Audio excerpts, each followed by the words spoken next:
And all Chinese students know that there are quite famous boat races between Oxford and Cambridge. Is there any relationship with the long history of punting of these two universities, or? Well, the boat race was started in the middle of the 19th century, so it's 150 or a bit more years old. And you can't take racing boats along here. The racing goes on below a waterfall or weir further down the river.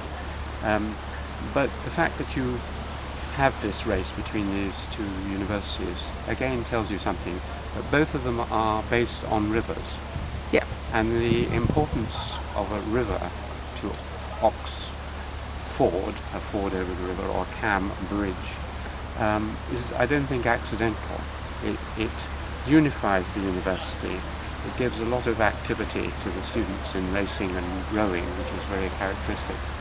And it adds immensely to the beauty. This is why Xu Zhimou set his poem on water, because the reflections of trees and the sky and the clouds, as he talks about, is magnified by the beauty of the water, which unifies things.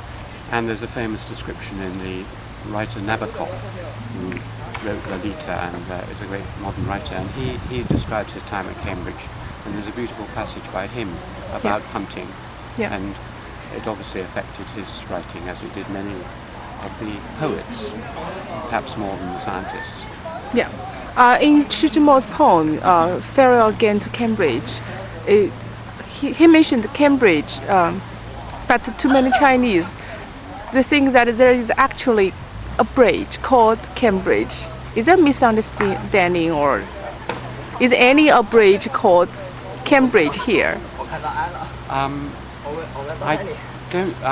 Nowadays there is no bridge called Cambridge. Wow. But it was called Cambridge because there was a bridge over the Cam.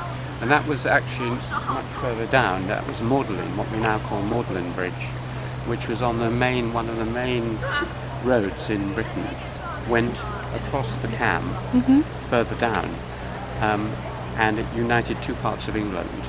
And so that was the original Cam Bridge, but it probably was never called Cambridge. Okay.